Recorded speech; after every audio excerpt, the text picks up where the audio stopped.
오늘의 영상 시작해보도록 하겠습니다. 먼저 좋아요 눌러주시면 감사하겠습니다. 오늘은 매매 복귀 영상이 없습니다. 그 이유는 아직 포지션을 종료하지 않았기 때문이죠. 이 포지션을 종료하게 되면 그때 여러분들에게 얼만큼 수익을 냈고 어디서 잡았고 이런 부분에 대해서 알려드리도록 하겠습니다. 일단 제가 예상한 대로 흘러가고 있습니다. 아마 이번 시장에서 유일하게 상승장이 아니라 하락장을 본 사람, 단순 조정이 아니라 하락을 본 사람은 저밖에 없을 거라고 감히 자신을 하는데요. 현재 이렇게 가격이 흘러가는 상황에서 지금 무빙을 어떻게 봐야 될지, 그리고 앞으로의 가격이 어떻게 흘러갈지에 대해서 상세하게 살펴보면 좋을 것 같습니다. 일단 당장 지금 나오고 있는 이 무빙에 대해서 확인을 해봐야겠죠. 저는 텔레그램 방에서 여러 번 언급드렸습니다. 멤버십 텔레그램 방에서는 조금 더 자세히 말씀드리기도 했고요. 이 구간은 저는 리딩 다이아고날로 봤습니다. 고점을 형성한 이후에 1, 2, 3, 4, 5로 진행이 되는 리딩 다이아고날로 봤고, 이후에 ABC로 이 파동이 나왔다. 그래서 1, 2가 나왔다고 생각했습니다. 이 파동이 정확히 전체 피보나치 0.5에서 0.786 사이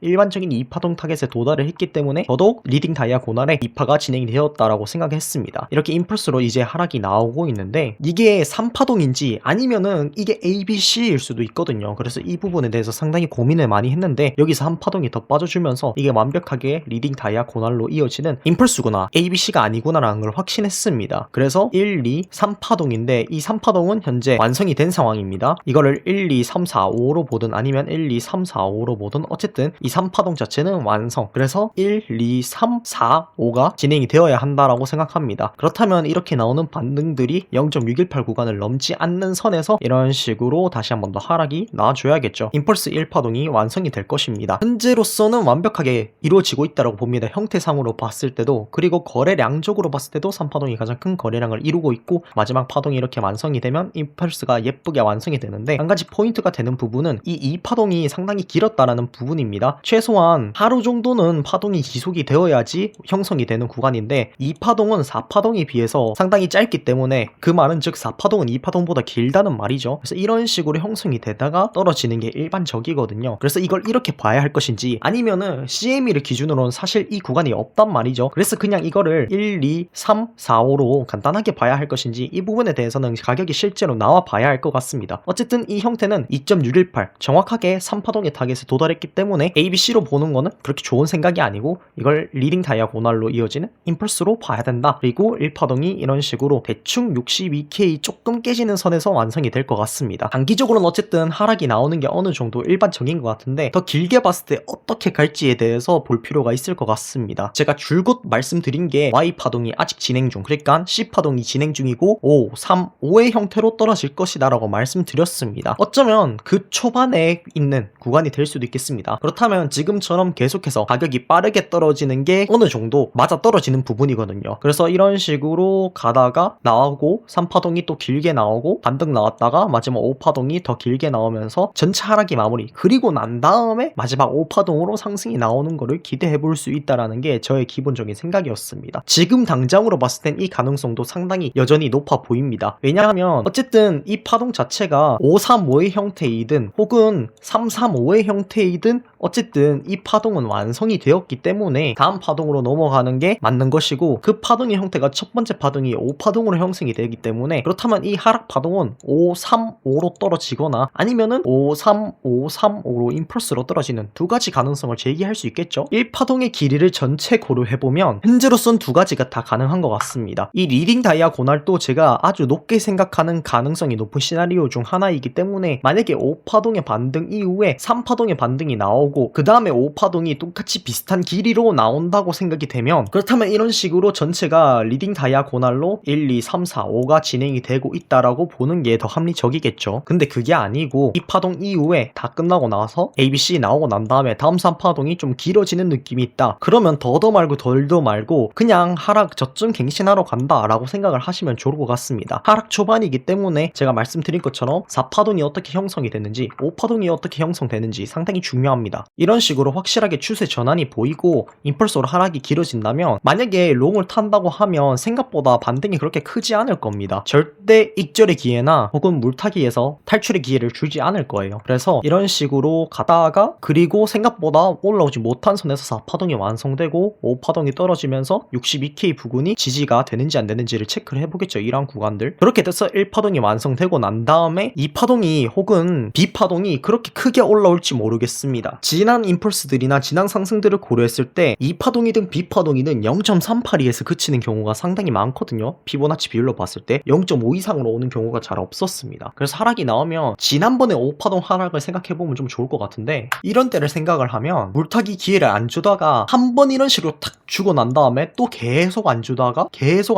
한 번 딱 주고 난 다음에 쭉 떨어지고 파동이 끝났죠. 이번에도 만약에 똑같이 5파동으로 빠르게 떨어진다라고 생각을 하면 반등 기회를 많이 주지 않고 계속해서 떨구다가 죽일 만큼 죽이고 난 다음에 반등이 한번 크게 나왔다가 쭉 가다가 이런 식으로 형태가 이어지지 않을까라고 생각은 하고 있습니다. 일단 어쨌든 간에 이 파동이 한 파동이 더 내려서 5파동으로 전체가 마무리되는지를 체크를 해줘야 되고, 그 이후의 반등의 크기와 그 다음 1파동의 크기가 어떻게 나오는지가 결국에는 이번 하락의 포인트가 될 것 같습니다. 중간중간 매수를 받을 법한 그런 매력적인 구간이 있는 것은 사실이지만, 제가 예측한 대로 5파동의 하락 시나리오나 리딩 다이아고날 시나리오라면 이번 일주일 그리고 다음 주까지도 하락의 추세가 계속해서 이어질 것이다 라고 생각이 되는 부분이 있습니다. 그리고 개인적으로 여기서 상승이 더 나오기 힘들다고 생각하는 이유는, 일단 첫 번째 구조가 5파동이 아니고, 그리고 이걸 5, 3, 5로 놓고 보더라도 그럼 한 파동이 이런 식으로 더 나와야 되는데, 일단 3파동의 길이가 너무 짧습니다. 3파동의 길이가 너무 짧고 거래량도 오히려 1파동 나올 때보다 더 적어졌죠. 그래서 이거는 합리적으로 5, 3, 5, 3, 5로 가는 임펄스가 아니다라는 것을 알 수 있고, 또한 형태 자체도 결국에는 ABC 이후에 ABC 그리고 5파동으로 ABC가 완성이 된 거거든요. 그리고 타겟까지도 완벽하게 도달을 했고요. 그래서 여기에 완성된 하나의 파동이라고 생각하는 게 훨씬 더 편할 것 같습니다. 제가 지난 영상에서 총정리 영상에서도 말씀드렸지만 전 이거를 삼각수렴이라고 절대 보지 않습니다. 그럴 가능성도 상당히 적고, 그리고 이 5파동이 너무 짧다는 부분이 저는 여태까지 의문으로 남아 있습니다. 만약에 그런 관점이라고 하더라도 최소한 0.5에서 0.786 구간까지는 조정을 줄 거기 때문에 아직 하락 구간이 더 남아 있다 라는 것 또한 생각을 해줘야겠습니다. 결국 충분한 조정이 있어야지 올라가는 법이고, 무엇이 됐든지 상승보다는 하락을 보기에 더욱더 적합한 구간이 지금 구간이다 라고 생각을 하시면 좋을 것 같습니다. 유료 지표들 체크하고 넘어가면 좋을 것 같습니다. 일단 매물대가 좀 재밌게 걸리는데요. 하락할 때는 위쪽으로 매물대를 막 5,000개씩 막 쏴주더니, 이제 지금 반등할 때 이 밑에 매물대가 한 4,000개 정도 쌓여있는 상황입니다. 이러한 지지 매물대를 삼아서 상승으로 이어질 것인지, 아니면 이게 빠지거나 완전히 먹히면서 하락으로 쭉 이어질 것인지를 체크하고, 그리고 계속해서 어떤 매물대들이 새로 들어오는지 체크해보면 좋을 것 같습니다. 드맥스 차트입니다. 여전히 매물대가 9월 11일 이후로 들어오지 않고 있는데요. 많은 변동성이 예상되는 구간이고, 또한 매물대가 언제 어떻게 들어오는지 계속해서 체크해보면 좋을 것 같습니다. 어떻게 보면 비트파이넥스에 있던 두꺼운 매물대가 힌트가 된 것 같기도 합니다. 이 매물대를 결국 소화하지 못하고 사실 살짝 닫기는 했는데요. 소화하지 못하고 하락으로 이어지는 모습 확인할 수 있고, 위쪽으로는 그렇게 유의미한 매물대는 없다는 거 확인을 할 수 있을 것 같습니다. 바이낸스 현물 매물대입니다. 일단 아래쪽으로 매물대들이 좀 많이 들어오기 시작했죠. 그래도 빈 구간들이 확실히 있고 매물대들이 조금 빠진 것을 확인을 할 수 있습니다. 위쪽으로는 똑같이 매물대가 존재한다는 거 체크를 할 수 있을 것 같습니다. 하락을 하면서 얼마나 매물대들이 체결됐는지 체크를 해보면 좋을 것 같은데요. 일단 하락을 하는 과정에서 생각보다 역시 거래량이 이제 좀 붙은 것을 확인을 할 수 있습니다. 하락할 때 250비트, 150비트, 400비트, 400비트, 150비트, 200비트 이런 식으로 위쪽에는 생각보다 상승 매물이 상당히 많이 긁혔습니다. 결국에는 가격 방어를 못한 거죠. 그래서 300비트, 300비트 이런 식으로 매도 물량이 떨어지면서 결국에는 가격 하락으로 이어졌고, 하락하는 와중에도 400비트, 200비트 이런 식으로 많은 물량들이 긁혔다는 사실 확인을 할 수 있습니다. 계속해서 넘겨봐도 하락할 때 300비트, 200비트 꾸준히 매물대가 상당히 많이 체결이 되었다는 것을 확인할 수 있기 때문에 이 하락에 있어서 매물대가 없어서 내려간 게 아니라 체결을 많이 시키면서 내려간 하락이다 라는 것을 확인을 할 수 있습니다. 비트맥스 차트도 확인을 해보면 좋을 것 같습니다. 270만 달러가 매도가 되고, 120만 달러가 매도가 되고, 140만 달러, 170만 달러, 100만 달러가 매수가 되고, 1000만 달러가 매도가 되고, 이런 모습을 확인을 했습니다. 그래서 비트맥스에서 오랜만에 매물대 체결이 꽤나 많이 일어난 상황이다. 그리고 지금도 현재 64.1K 구간에서 1000만 달러 정도가 체결이 되고 있는 것을 확인할 수 있습니다. 그래서 평소보다 매물대가 훨씬 활발하게 들어오고 있다는 사실을 확인할 수 있고, 이러한 매물대들이 가격 변동에 영향을 주고 있다라는 것 또한 체크를 할 수 있겠습니다. 일봉으로 보는 지지 저항대입니다. 일단 위쪽으로는 역시 65.7K 부근이 저항 구간이 되겠고, 67K가 또 저항이 되겠습니다. 아래쪽으로는 많이 내려와야 됩니다. 60.5K가 지지 구간이고, 그 다음에는 56.5K까지는 내려와줘야 된다는 사실 확인을 할 수 있을 것 같습니다. 킹피셔 청산 맵 체크해보도록 하죠. 역시 위쪽에는 청산 물량이 많이 없습니다. 그나마 65.7K부터 60K부터 66K 구간의 청산 물량이 조금 있는데 이 63K 밑에 있는 그리고 60K까지 있는 이러한 물량과 비교했을 때는 정말 작은 물량들이란 말이죠. 그래서 이러한 청산 물량들을 내려가면서 계속해서 해소를 할지 안 할지를 체크해보고 그에 따라서 꼬리가 달리는지 안 달리는지 또한 확인을 해보면 좋을 것 같습니다. 유동성 맵입니다. 일단 유동성을 봤을 때 위쪽에 유동성이 조금 많이 생겼긴 했습니다. 66K 위쪽으로 유동성 구간이 많이 생겼죠. 아래쪽으로는 62K 구간이 매력적인 유동성 구간입니다. 60K까지 걸쳐서 모두 다 매력적인 유동성 구간이죠. 그리고 크게 봤을 때도 아래쪽에 매물대들이 많이 쌓이기 시작했습니다. 위쪽에는 매물대가 별로 없는 것을 확인할 수 있기 때문에 이 유동성 구간을 고려해봤을 때 위로도 갈 수 있지만 아래쪽으로 내려왔기 때문에 이러한 물량들을 계속해서 처리를 해주지 않을까라고 생각을 하는 게 조금 합리적이지 않을까라는 생각이 듭니다. 마지막으로 CVD 파이어 차트 체크해보도록 하겠습니다. 일단 아래쪽으로는 62.5K 부근에 1300만 달러짜리 매물대가 있다는 사실 체크를 할 수 있겠습니다. 이때 CVD 차트가 결국에는 포인트가 되겠죠. 모두가 풀 매수했었는데 이제는 모두가 던지는 상황입니다. 믿는 부분은 전체 오도수 다 줄었고 개미들도 다 던졌고 1000달러부터 10,000달러까지의 매수가 늘고 있다는 점과 10,000달러부터 100,000 달러까지의 매수가 늘고 있다는 점이 포인트인데요. 이것 때문에 반등이 나오는 것인지를 체크해봐야 될 것 같습니다. 결국에는 매수세가 붙지 못하면 여기서 더 떨어지는 게 일반적이다라는 것을 보여주는 CVD 차트이기 때문에 매수가 붙냐 안 붙냐 그것이 바로 반등의 포인트가 될 수 있는 구간이 아닐까라는 생각이 듭니다. 오늘의 영상 마치고 다음에 더 좋은 영상으로 찾아오도록 하겠습니다. 감사합니다.